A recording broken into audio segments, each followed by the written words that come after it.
Hello mga beloved kong soulmates, welcome to Renzo Tarot. Nandito naman po tayo para pagsamahan, pagsaluhan ng isang soulful at meaningful na tarot reading. Dito lamang po sa inyo lagi na abangan, sinusubaybayan at sinusuportahan na Renzo Tarot Channel. Mega shoutout po sa ating soulmates na nasa iba't ibang panig ng mundo. Maraming salamat po sa inyong pagmamahal at pag-aabang. At pasensya na po kung medyo ngayon lang po tayo din nakapag-upload. If you're first time po sa ating channel, please don't forget to like, mag-comment po kayo at mag-subscribe kapag nakaresonate po kayo. Okay, and ang ating pong reading ngayon ay reading para sa buwan ng March 2024 para sa ating mga pinakamamahal na nasa sign ng Leo. Okay, Leo, get ready. I know that you're so excited. Lahat po kayo ay alam kong matagal na nag-aabang para sa inyong reading. Sige, wag na natin pang patagalin po ito. This is for you. Reading para sa buwan ng March 2024, pinakamamahal nating nasa sign ng Leo. Okay. Spirit Universe, Spirit Guide, Saint Michael, Archangel, please give us the message, the cards para sa ating reading sa buwan naman 2024 para sa ating mga pinakamahal na sa sign ng Leo. Sige, minahulog na po. Kuha pa tayo ng isa. Okay. Ito po. Okay, ito po mga nahulog na baraha. Tsaka mayroong dalawang taob. Sige. Simulan natin dito sa first three cards mo, Leo, para sa reading sa buwan ng March 2024. The Hierophant, the Ace of Swords, and the Death card. Wow! This is a very beautiful opening cards, Leo. Bakit? Pinapakita lang dito na guided daw kayo ng universe, guided kayo ng Panginoon, ng mga spirit warriors mo, lahat ng mga ancestors mo na pumanaw na andyan sila, ginaguide ka kung ano man tong tinatahak mong landas ngayon, Leo. So, huwag kang mag-alala sapagkat yung ano man tong nararanasan mo ngayon, may purpose ang lahat ng yan at andyan yung mga mahal mo sa buhay na pumanaw na andyan sila, andyan ang Panginoon, andyan yung universe, ginaguide ka. Look at this, this is the Hierophant card, this is a higher being. Sabihin, this is the universe, ito yung Panginoon, ito yung mga taong nagmamahal sa'yo na wala na. And look at this, this is the Ace of Swords and the Death card. That card means new beginning, panibagong chapter ng buhay mo na magsisibol or na mag-unfold. And with this Ace of Swords, it means that you have napagtagumpayan mo ang lahat at mapagtatagumpayan mo ang lahat. This is assuring you na success ang makakabit mo, Leo. And starting this March 2024, wag ka nang magtaka kung magugulat ka, bigla mo na lang mapapagtagumpay ang lahat na after all na pinagdaanan mo, after all ng current situation mo, you are in the period of stagnancy, parang walang growth, walang nangyayaring pag-move sa buhay mo. But with these three opening cards, Ace of Swords, the Hierophant, it means that you are guided. Huwag kang mag-alala. May tumutulong sa'yo, may nag-guide sa'yo, may mga taong nasa likod mo, may mga yung guardian angels mo or what, everything na talagang nagsama-sama, nagtulong-tulong kasi nakikita nila yung pagsusumikap mo na makaahon sa buhay after, despite sa lahat nitong mga trials na pinagdadaan mo sa buhay. This Death card, pag death, may sabihin may matatapos, may tatapusin o may natapos dahil merong panibagong chapter na ibibigay sa iyo ang universe. Okay? Wow, this is a beautiful card para sa inyo. Okay. Hierophant, Ace of Swords, and Death card. What a beautiful opening cards, Leo. Sige, pagpatuloy natin. Oh, look at that.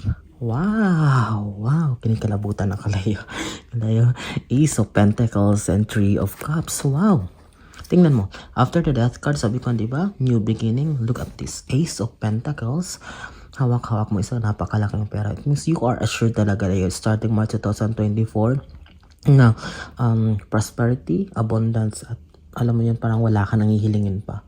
Everything will fall into place. Alam, parang lahat sila magko-conspire, effortless ka, na parang bigla na lang, ang tawag niyan, sila na yung blessings na yung lalapit sa'yo. Okay? This Ace of Pentacles, at tingnan mo, sunod na card is Three of Cups. It means big celebration. Magiging masaya ka. It's all about celebration. It's all about happiness. Malaking milestone ang sa-celebrate mo starting March 2024, Leo. And panghawakan mo na ito. Sapagat this first 5 cards na lumabas ay puro positibong bara. It means na talagang Tapos na, Leo, itong mga pinagdaanan mong problema. Starting March 2024, puro biyaya, puro kasiyahan, kasaganahan ang mararanasan mo. This is not sugarcoating. Wag sabihin, puro na lang biyaya, ang reading, puro na lang ganito. Ito po yung lumalabas na reading ng baraha. Kung hindi po kayo makaresonate, kunin nyo po yung energy, yung reading nyo po sa ibang reading. But para sa mga nakaka-resonate, please, panghawakan nyo ito. Kung meron kayo hinihintay ng malaking bagay, may isang malaking milestone na gusto nyo ma-achieve starting March 2024, please claim it, manifest mo, kukuha nyo ito.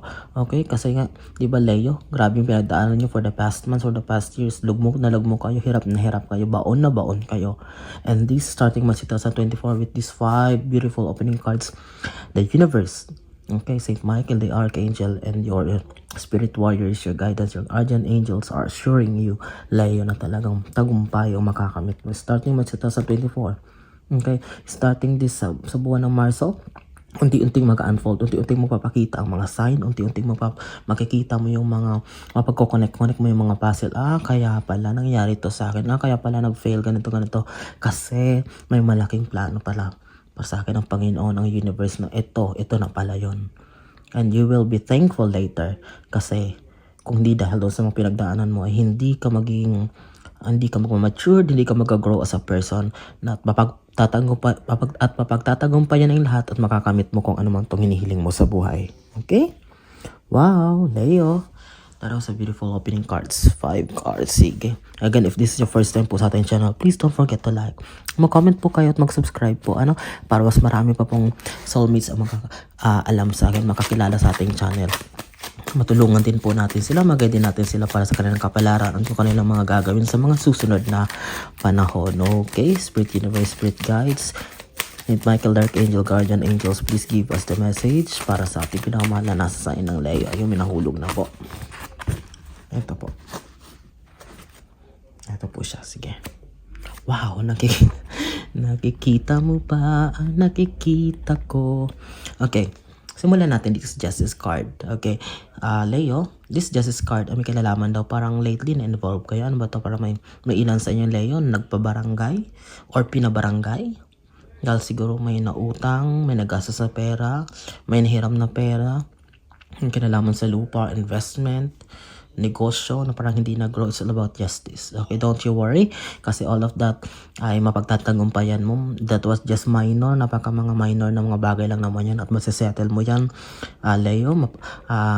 Magiging okay ang lahat after all. And with this, pang-pitong baraha mo ay 10 of Pentacles. Tingin mo, umuulan ng pagpapala, biyaya, money everywhere. Napakaraming pera naman, Leo. Kaya pala ito, sinimulan sa malaking pera, celebration. Starting March 2024, pubuhos sa inyong biyaya. Okay, pang claim it, Leo. Kasi nga, di ba sabi ko, alam ni universe, nakikita niya itong mga sign, itong mga taong nagpupursige. Kahit down na, kahit lugmok na, kahit baon na, ay bumabangon pa rin at lumalaban ng patas. And with that, ibabalik niya ang favor, ibabalik ng Panginoon ang favor. At andyan yung mga guardian angels mo sa likod mo, yung mga mahal mo sa buhay na hindi ka pinapabayaan. Kaya ngayon, the tables will turn and the favor will be on you starting March 2024. Panghawakan mo yan, Leo. Congratulations in advance. Wow! Again, mega shoutout po sa ating soulmates sa Pilipinas at sa lahat mga OFWs na lagi nakaabang at nakasubaybay. Maraming salamat. Maraming salamat po sa inyo nakakatawa sa puso na suporta. Isa pa. At walang sawang pagmamahal. Maraming salamat po. Kung wala po ngayon ang Renzo Tarot Channel kung hindi po dahil sa inyo na nagsumuporta at nag-abang simula. Ayun. Sige po. Okay. Nahulog na po na 3. Okay, eto po. Okay, simulan natin layo dito sa pangwala mong baraha, which is the 10 of Cups. Wishes do come true. Okay, yan no, celebration. Hindi nataas dito 3 of Cups, mag-celebrate. And here, you will be happy. Kasayahan. Umaapaw na kasayahan kasi look at that. Parang may relief. Ano mo yan? Wow, kinaya ko palang lahat. Okay? And Leo, with that, you deserve it, Leo. Starting March 2024. Okay? Puro ma-relieve ka naman. Alam mo yun, parang mababawasan naman ng tinik yung puso mo, yung isip mo na after all these sleepless nights, lahat ng mga gabi hindi ka makatulog, mga panahon na hindi mo alam kung sino lalapitan mo, saan ka pupunta para humingi ng tulong, tapos na yan. Starting March 2024, sabi ko nga, all of these cards ay napakaraming pera, abundance, and with the guidance of the universe, you will achieve success. Okay, Leo, and last 2 cards. Wow. Sige, hindi ko siya ha. Tingnan mo, yung pang-siya mong baraha ay pera pa rin. Okay, 6 of Pentacles. It means, but ang pinapakita dito, yung pagiging compassionate mo, Leo, pagpatuloy mo daw para mas mabilis ang pagdating nito mga biyaya ay pagpatuloy mo daw yung pagiging mapagbigay. Okay, compassionate to others na kahit walang wala ka na, ay nagbibigay ka pa rin. Okay, nag-share ka pa rin ng kung anong meron ka, and that is a good thing, that is a good virtue, Leo, sapagkat dyan nakita ng universe na deserve mo ang lahat yung kaya't ibibigay niya lahat nitong pagpapala, lahat ng mga blessings para sa iyo. Ang 10th and last card, tingnan mo in reverse, 3 of Swords. In reverse, bumaliktad siya, ibig sabihin tapos na yung mga heartaches, tapos na yung mga paghihirap, kalungkutan, tapos na wala nang hindi naman sa wala kang mararanasan, but alam mo yan, kung may maranasan ka man ng mga konting kalungkutan, magiging easy na lang sa iyong lahat. Bumaliktad na siya. This 3 of Swords in reverse is just showing that starting March 2024, Leo, puro kasayahan, kasaganahan, prosperity, wala nang sakit na nararamdaman, wala nang kalungkutan, wala nang frustrations, heartaches na mararanasan ka, but because the starting March 2024 will be the start, simula ng buwan ng kasaganahan para sa iyo. Okay? Congratulations, Leo, in advance, at maraming salamat sa inyong tiwala. Isa namang soulful and meaningful tarot reading ating pinagsamahan dito sa inyong lingkod, Renzo Tarot Channel. Maraming salamat sa walang sawang tiwala, suporta, pagmamahal, at lagi pag-aabang. Naway i-share nyo po ang ating reading ngayon para mas marami pang soulmates na nasa layo makakilala sa ating channel. Maraming salamat. Mag-iingat po kayo lagi. Anumang ginagawa nyo ngayon, mahal na mahal ko kayong lahat, and God bless us all.